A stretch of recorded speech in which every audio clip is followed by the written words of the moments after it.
Salut les amis, alors aujourd'hui je voudrais partager mon expérience par rapport au trip que je viens de faire en Alsace. Donc des petits conseils à vous donner pour commencer. Un machin truc d'outils, on sait jamais. Pour manger le midi, il suffit de vous arrêter pour manger un casse-croûte. Boire un peu d'épinards. Ah, bref.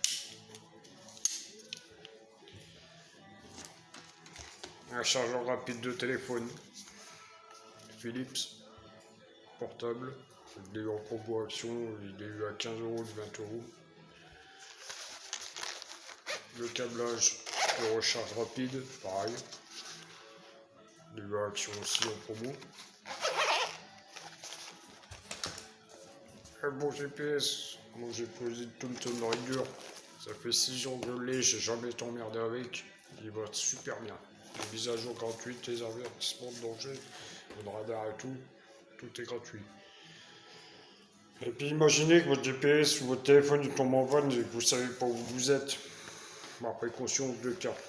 Moi j'ai pris un quart d'est de France et le Vosges, Lorraine, Alsace. Voilà, donc ça c'est les conseils que je peux vous donner avant de partir en vacances. Donc, si vous êtes bien équipé, il n'y a pas de souci. Et surtout bien se reposer, manger léger la veille, vous allez avoir un meilleur sommeil, le lendemain vous allez partir en bonne humeur. Tout ce que vous avez derrière, vous allez l'oublier, vous allez partir en vacances. Donc par précaution, une petite révision chez un professionnel avant de partir pour vérifier la pression des pneus, l'état des freins, contrôle visuel des points de sécurité, l'éclairage, machin, super important. Si vous avez une moto à chaîne, vérifiez la tension de la chaîne, nettoyez la chaîne, graissez la chaîne avant de partir. Franchement, super important. Et si vous partez en vacances, pensez à prendre le truc au cas où que par rapport à la moto. C'est comme là, je voulais parler d'une moto à chaîne, donc bombe de graisse, la brosse, et le pit pour nettoyer la chaîne avant de faire tout ça. Nettoyer en chaîne, voilà. Donc le kit d'entretien de chaîne. Bon, c'est une coureuse, tranquille, j'ai pas besoin de tout ça. Bon. Bah voilà. Donc je suis parti en road trip une dizaine de jours. Donc, j'ai quitté la maison, j'ai pris direction Strasbourg. Strasbourg, j'ai été à l'hôtel, j'ai vidé la moto. Dans l'après-midi, j'ai été visiter Strasbourg. Je suis reparti à l'hôtel en fin d'après-midi. Le lendemain matin, Strasbourg, je suis descendu direction Mulhouse, au camping. Et je suis resté là-bas 10 jours, 9 nuits. J'ai fait tous les petits villages autour en moto. J'ai été faire mes courses en moto. J'ai été visiter des musées, des éco-parcs, une animalerie. Qu'est-ce que j'ai encore à visiter? J'ai été visiter pas mal de choses. Donc, niveau kilométrage de la maison jusqu'à Strasbourg, j'ai fait un petit 550 km. De Strasbourg jusqu'au camping, j'ai fait à peu près 150 km. Après tout ce que j'ai fait autour pendant 10 jours, je n'ai même pas calculé. Et au retour, j'ai pris direction Chaumont 3 pour aller voir Marc et Cindy à Couvigny. Après, j'ai rattrapé direction Reims, Lens, 51, direction Cambrai. Voilà, parce que moi j'habite pas loin de Cambrai, mais je vous le dirai pas où exactement. Puis après, j'ai eu des petites questions à la con, niveau budget, vacances, machin, blablabla, ça coûte cher. Et ben non, il suffit d'économiser un petit peu et puis de prévoir un petit peu. Donc moi, j'ai économisé à peu près 1000 balles et pour finir, j'en ai eu pour 700 balles. Donc le camping, j'en ai eu à peu près pour 300 euros. L'essence, j'en ai eu pour 160. Les sorties, quand je disais sorties, il y a les musées, les petites conneries que j'ai été dépensées dans les trucs de souvenirs. Et quand je dis les musées, j'en ai fait pas mal en France, j'en ai fait qu'un en Allemagne. J'étais mieux accueilli en Allemagne qu'en France. Mieux accueilli, c'est pas les mêmes tarifs. En Allemagne, c'est beaucoup moins cher qu'en France.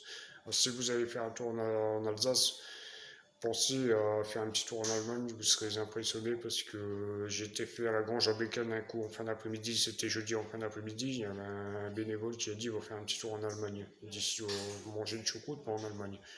Et ben justement, la veille, je suis allé faire une petite choucroute à Mosbourg, ça m'a coûté à peu près 35 balles.